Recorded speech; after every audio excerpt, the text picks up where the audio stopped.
So hey guys and welcome back to 1MUFC, your daily dose of Manchester United। और यार 9000 से हम शायद 120 या कुछ कदम दूर हैं। तो नहीं, 120 नहीं, शायद 150 कदम दूर हैं।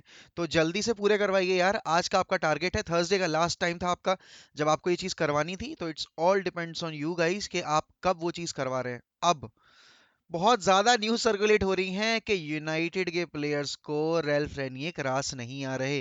यूनाइटेड के प्लेयर्स में हैरी मैग्वायर, लूक शॉ और एरन वैन बिसाका, वो तीन ऐसे प्लेयर्स हैं जो कि रेनिक के ट्रीटमेंट से एंड क्रिस्टियानो रोनाल्डो के ट्रीटमेंट और वर्ड से खुश नहीं हैं।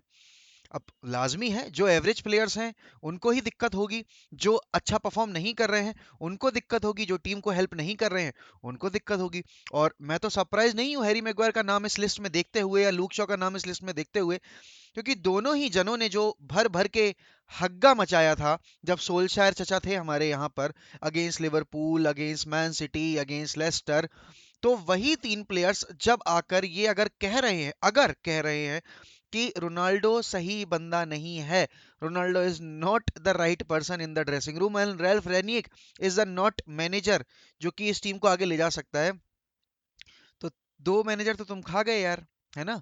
मतलब लूक शॉ तो पहले मोरिनियो, उसके बाद सोल्शायर, और मतलब उससे पहले लुई वैन हाल भी।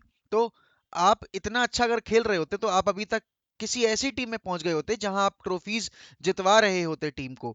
आपने एक पैच जो दिखाया सीजन का, second half of the season last year का, वो अच्छा खेल गए आप।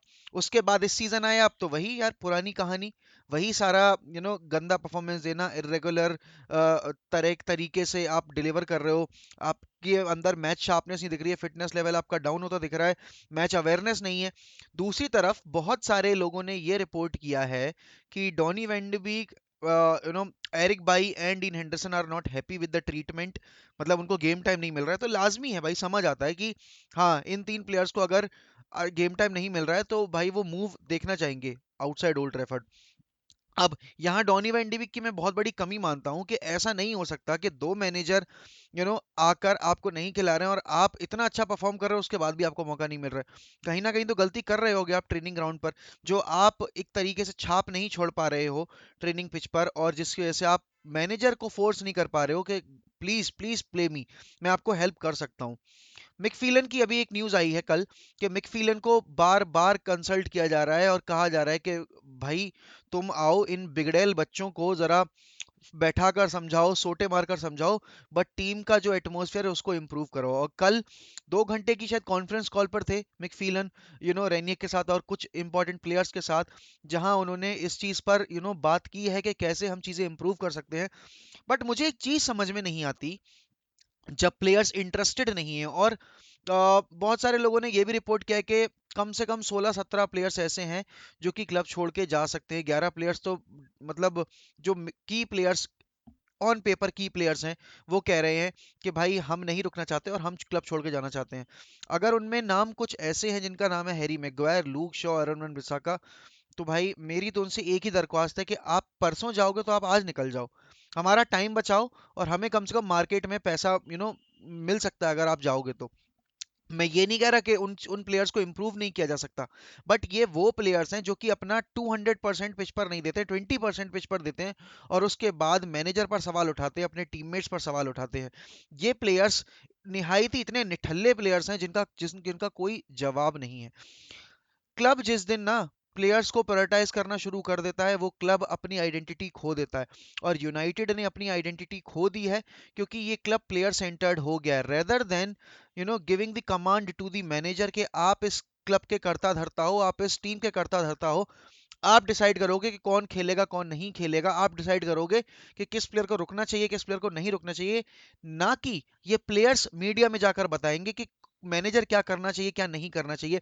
मैनेजर खराब है या सही है, प्लेयर्स जो उनके अराउंड खेल रहे हैं वो खराब है या सही है। तुम अगर इतने अच्छे होते ना तो तुम अभी तक इतनी अच्छी परफॉर्मेंस डिलीवर कर चुके थे उस सीजन कि हम अभी टॉप 4 आराम से बैठे होते। बट वो लेस्टर का गेम मैं कभी नहीं भूलूंगा जो हैरी मैग्वायर ने गंदगी मचाई थी पिच पर। वो लिवरपूल का गेम मैं कभी नहीं भूलूंगा जब हैरी मैग्वायर और लूक शॉ ने गंदगी मचाई थी पिच पर। वो मैन सिटी का गेम मैं कभी नहीं भूलूंगा जब बैकलाइन पूरी हग रही थी। और ऑलवेज ये हर बार की कहानी है कि जो इंग्लिश प्लेयर्स नहीं होते ना, उनको टारगेट किया जाता है। No one is talking about Rashford, no one is talking about Luke Shaw, no one is talking about Harry Maguire. It's very easy. जब डेविड डेया का खराब फॉर्म चल रहा था, तो सबने डेविड डेया को पिन पॉइंट किया था कि डेविड डेया की वजह से ये सब हो रहा है। डेविड डेया को, सॉरी, डेविड डिया को बेच देना चाहिए, डीन हेंडरसन को ले आना चाहिए। अब इस साल डेविड डिया परफॉर्म कर रहा है, तो हेटर्स का मुंह चुप है, मून का मुंह बंद है। बट मैं उस दिन का वेट कर रहा हूँ जब डेविड डिया से एक या दो गलतियां होंगी ना, और ये सारा फैन बेस जो एक्सट्रीम इंग्लिश सपोर्टिव है, वो वापस आकर डेविड डिया की छाती पे चढ़ जाएगा। उसके अलावा ब्रूनो को, देखो मैं ब्रूनो को कंस्ट्रक्टिव क्रिटिसिज्म देता हूं, क्योंकि I expect a lot from him, और इस वक्त अभी वो डिलीवर नहीं कर रहा है। बट उससे खराब प्लेयर्स हैं टीम में। स्कॉट मैकटोमिने, भाई यार स्कॉट मैकटोमिने इतना निहायती निठल्ला घटिया प्लेयर है, मैं बता नहीं सकता। लोग इतना हेटरेड फैलाते हैं फ्रेड के अगेंस्ट, बट वो सेम हेटरेड स्कॉट मैकटोमिने को क्यों नहीं मिलता? And hatred in the sense, वो नेगेटिव कमेंट्स, वो हैवी क्रिटिसिज्म, वो क्यों नहीं झेलते ये इंग्लिश प्लेयर्स? वो क्यों नहीं झेलते ये एकेडमी प्लेयर्स? क्यों रैशफोर्ड बच जाता है बार बार खराब खेलने के बाद भी? और क्यों सैंचो, क्योंकि वो 80 मिलियन हमने उसके लिए पे किए, 75 मिलियन पे किए, इसलिए वो बार बार चपेट में आता है क्रिटिसिज्म की। ये किसी भी तरीके से एक्सेप्टेबल नहीं है। अभी आपको एस्टन विला के अगेंस्ट खेलना है, और एक्सेल ट्वांजेबी की डील फाइनल हो चुकी है, फेब्रिज़ो रोमानो ने कंफर्म भी कर दिया है। और साथ ही साथ यार, अब टीम को ये भी बोला गया है, खासकर रेनिये को, कि अगर आपको प्लेयर्स लेके आने, हमारे पास फंड्स हैं, आप लेकर आ सकते हो। अभी इस टाइम पर जकारिया को मॉनिटर किया जा रहा है, कमारा को मॉनिटर किया जा रहा है, हैदारा को भी मॉनिटर किया जा रहा है। और अभी बहुत ही अच्छी न्यूज़ आई है कि रूबन नेवेस को टारगेट कर रही है मैनचेस्टर यूनाइटेड।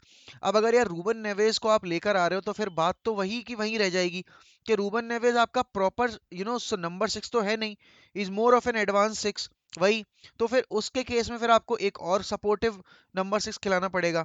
तो फिर चेंज कहाँ हो रहा है? Neves is a brilliant player, Neves की कोई कमी नहीं है किसी भी गेम प्ले में, वो अच्छे से फिट होगा। बट अभी इस टाइम पर हमें एक डिस्ट्रॉयर चाहिए, बिसूमा जैसा, या फिर आप कह सकते हो एनडीडी जैसा, या फिर आप कह सकते हो कमारा जैसा। बट अभी इस वक्त पर ये कहना कि रूबन नेवेज आ सकता है और वो इम्प्रूव कर देगा सिनेरियो, तो वो चीज़ मुझे समझ में नहीं आ रही, टू बी वेरी ऑनेस्ट। और इसीलिए मैं चाहता हूं कि क्लब बैठकर रहने के साथ ये डिसाइड करे कि उनको किस प्लेयर को लेकर आना है, वो किस डायरेक्शन में क्लब को ले जाना चाहते हैं। और फैन बेस से मेरी एक अर्ज है कि भाई, जब क्लॉप आया था तो क्लॉप को पूरे 2.5 सीजन लगे थे इस क्लब को समेटने में, इस टीम को बनाने में। जब आप लिवरपूल में देख रहे हो, रेनियो कम से कम 2 महीने का तो टाइम दे दो। अभी 40 दिन हुए हैं यार, 40 दिन में आप ये सोच रहे हो कि टीम एकदम से अपरंपार दिखाने लगेगी परफॉर्मेंस? वो नहीं हो सकता, वो हो भी नहीं पाएगा, क्योंकि ये प्लेयर्स इतने डेडिकेटेड नहीं है अपने टीम के लिए, ये प्लेयर्स इतने डेडिकेटेड नहीं है इस क्लब के लिए और इस गेम के लिए। कितने प्लेयर्स ऐसे दिखते हैं आपको पिच पे जो हाईली मोटिवेट रहते हैं थ्रू आउट द गेम? मुझे नहीं दिखते। और यही रियलिटी है, और ये रियलिटी हमें एक्सेप्ट करनी पड़ेगी। एंड जब तक ये चीज़ें सही नहीं होती, तब तक क्लब सही डायरेक्शन में मूव नहीं कर सकता, चाहे आप इनको सुपरस्टार्स की टीम लाकर दे दो। जो पीएसजी में हो रहा है, वही सेम चीज़ यूनाइटेड में हो रही है, और एक्सट्रीम लेवल पर हो रही है। क्योंकि यहाँ पर पीएसजी में कम से कम प्लेयर्स हैं, उनके पास एक मैनेजर नहीं है जो कि उन प्लेयर्स को कंट्रोल कर पाए। यहाँ तो ना प्लेयर्स हैं, ना उन प्लेयर्स में इतनी डेडिकेशन है कि वो अपनी परफॉर्मेंस अप कर पाए हर गेम के साथ। तो कमेंट्स में बताइए, ज्यादा से ज्यादा कमेंट्स कीजिए, और बताइए कि आपको क्या लगता है कि यूनाइटेड अभी किस राह पर चल रही है, और क्यों यूनाइटेड को जो गलती उन्होंने मूरिन्यो के टाइम पे की, जो गलती उन्होंने सोल्शर के टाइम पे की, वो उन्हें रहने के टाइम पर नहीं करनी चाहिए। और जो प्लेयर्स आके मीडिया में पब्लिकली ये चीजें लीक कर रहे हैं या बोल रहे हैं, उनको तुरंत अभी के अभी या तो कॉन्ट्रैक्ट टर्मिनेट करो, या फिर उनको दिखाओ कि तुम क्लब से बड़े कभी नहीं हो सकते। और चाहे तुम रोनाल्डो हो, चाहे तुम ब्रूनो हो, चाहे तुम डेविड डेहिया हो, फर्क नहीं पड़ता तुमने अपने करियर में क्या किया है। क्लब हमेशा ऊपर रहेगा, क्योंकि ये क्लब है जिसकी वजह से ये प्लेयर्स बने हैं। इन प्लेयर्स की वजह से ये क्लब नहीं बना है। क्लब बनता है फैंस की वजह से, फैंस के सपोर्ट की वजह से। और उसके बाद जब वो फैंस अपना पैसा फेंकते हैं, तब इन प्लेयर्स को सैलरी मिलती है। और ये वही प्लेयर्स है जो कि इतना मोटा कमा रहे हैं, उसके बाद भी इन्हें, इनके अंदर इतनी रियलाइजेशन नहीं है कि ये अपना परफॉर्मेंस अप करें।